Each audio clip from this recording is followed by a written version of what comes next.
Hello and welcome to another video. So today we are playing a Shadow deck. This is a kind of Reanimate mid-Shadow. I would lean towards Reanimate personally, but it's definitely running some of the standard kind of mid-Shadowy cards as well. So I'd say it's more of a hybrid myself, but you could definitely say it's leaning more towards Reanimate. I only have one Sedwin, which is why I'm only running one. Most people probably recommend 2 or 3, and I'm running double So Death Ray Blythe as kind of a replacement because they do have very similar effects. Of course, Eternal Potion can go off on 6, where So Death Ray Blythe has to wait a lot longer, but I mean, it works fairly well for the situation I'm using it in, and it's more budget orientated considering I only have one Sedwin, so it's not a bad option if you do only have one. So we're going to get right into this deck and check it out. And our first game with this Shadow deck is of course against Blood. We do have the nice Cerberus leader, something I didn't have in the past, but did manage to get from just a random pack, which is awesome. Of course, if you keep up on my Twitter, you probably see me post stuff about that all the time when I get certain good things or when big things are happening. Definitely recommend heading over there if you want to know what's going on with me before anything else comes out. So we have the Double Belness and the Everdark Strix, which is okay. That Zeus is a lot better, especially with Everdark. That's going to come in very handy if that's the route we decide to play this.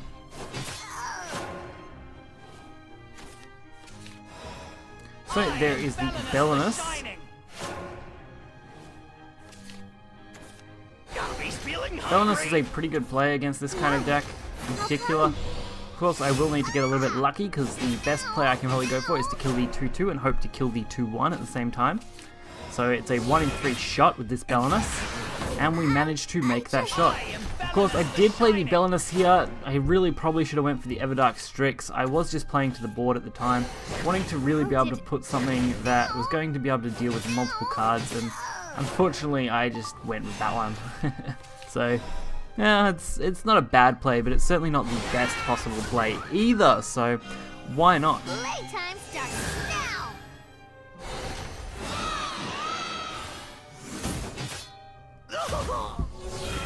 We did get a fairly decent trade-off on these boards, removing both these goblins and setting ourselves up quite nicely.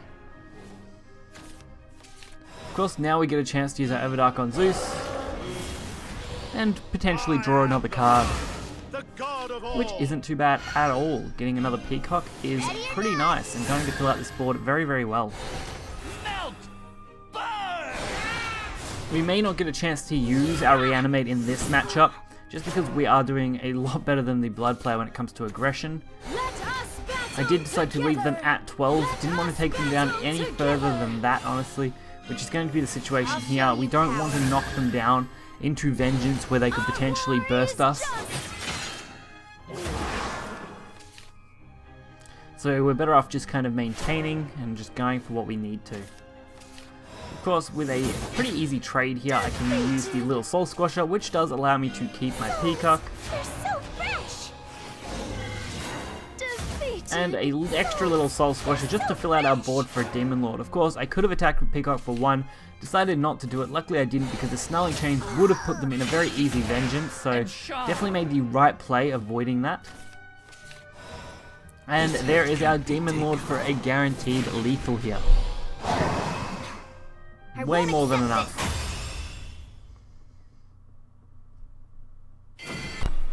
Now to follow up that reasonably good Blood game, we have a Forest matchup.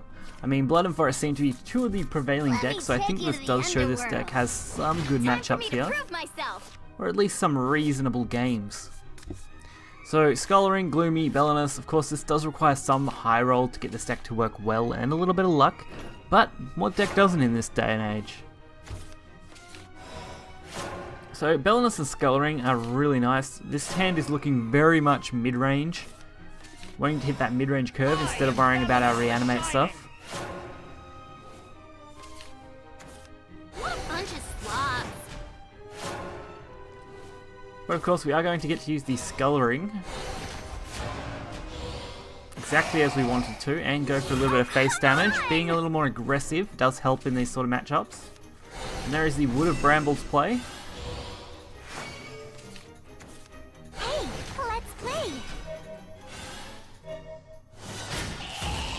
Opponent just picking one of these off, pretty normal.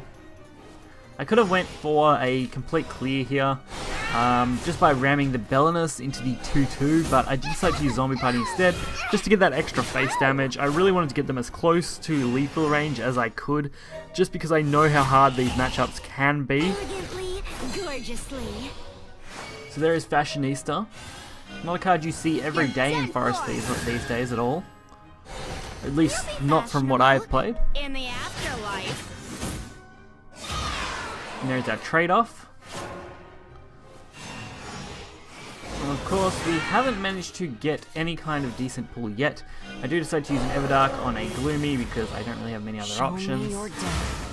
Managed to pull a little Soul Squasher, which, that's a pretty decent draw. Being able to kill the 5-5 is exactly what we needed at this point. And we get another 4 damage to the face with this Evo. We're looking at a very, very respectable board and a reasonable hand. If we get a Zeus that we can use the Gloomy on, then we can pretty much guarantee our chance at lethal from here. Of course, they're going to have a really good turn as well using this Fairy.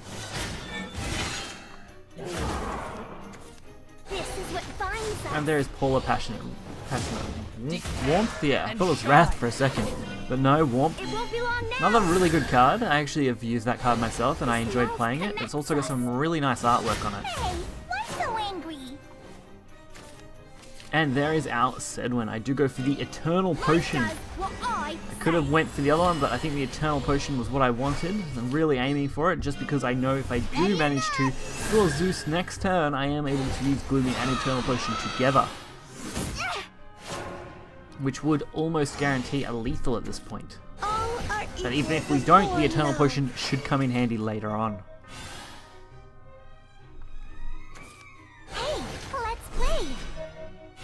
And there are their board going wide with this. They're just really pushing me now. Now what's the point in this ends here? We've got them within the range we want them in. I mean, they are going to be killable thanks to Underworld Ruler Aisha, but that does require us to up our shadow count quite a bit. Which isn't impossible, it's just a little harder at this point. This song's for you. So Soul Squasher is okay, although I don't really want to lose all my shadows, so I do decide to sacrifice it for the Gloomy Necromancer and draw a card instead. And of course we draw Zeus off that draw, the one card that we didn't need to draw yet off that. Really a little bit of a pain, because it would have been good if we could have got that before using it, so we could have used the Gloomy and the Eternal Potion, as I mentioned before. But, I mean, you play with what you got, so this is how we're going to have to do it, and we're going to go all in. So, if I had have thought about this maybe a little bit more, I might have tried to plan out the Underworld for turn... Well, for turn 9, probably it wouldn't have been enough anyway, so actually I think this probably was the better play, instead of trying to draw ourselves out. It was definitely a tricky spot. I had to either use my shadows or not use my shadows, and didn't really have any other choice. And now we're actually on a fairly rough clock, because now every single time they play 3 cards in a turn, we are taking damage. And with only 9 health to ourselves, we really need to deal with this.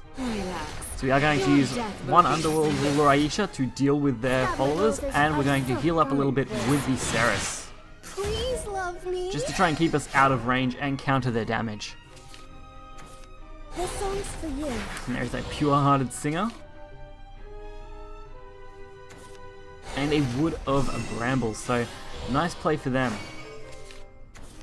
We do have Zeus though, coming down next turn, which is going to be a massive ward. Basically has to be dealt with. How uncultured. Although we are taking 2 damage there. And another Zeus. Not really that handy considering we have both an Eternal Potion and a So Death Reap Life, which is a pretty much guaranteed lethal at this point. They have to deal with this Zeus, so they're going to be wasting a lot of resources to do so. As you can see, these Jungle Wardens would have been pretty much their win condition, I think. And they've unfortunately missed that chance. Did you like it? But they are going to get rid of the Zeus and get to keep a Jungle Warden up, but it's not going to be enough to deal with both the Eternal Potion and So Death Reap Life next turn. And even if it was, I think we could have stalled them just that little bit longer. So a nice Eternal Potion. And then a nice So Death Reap life. It's going to be enough, and I'm pretty sure that would call their game. Lost. Exactly what we needed. So I hope you guys did enjoy this deck. I had a lot of fun with it. I really love the Reanimate style, especially in rotation. Although it's not the strongest deck, it's definitely one that I do enjoy playing. In Unlimited, definitely a lot stronger, of course. Rotation has been pretty heavy on Shadow with what it's thrown out, and it's really limiting what Shadow can do. But in Unlimited, you've got free reign to play everything in Shadow, and it's absolutely a chaotic deck. But if you did enjoy the video, hit that like button and subscribe. You'll find the deck list in the description below, and I will catch you guys next time. See ya.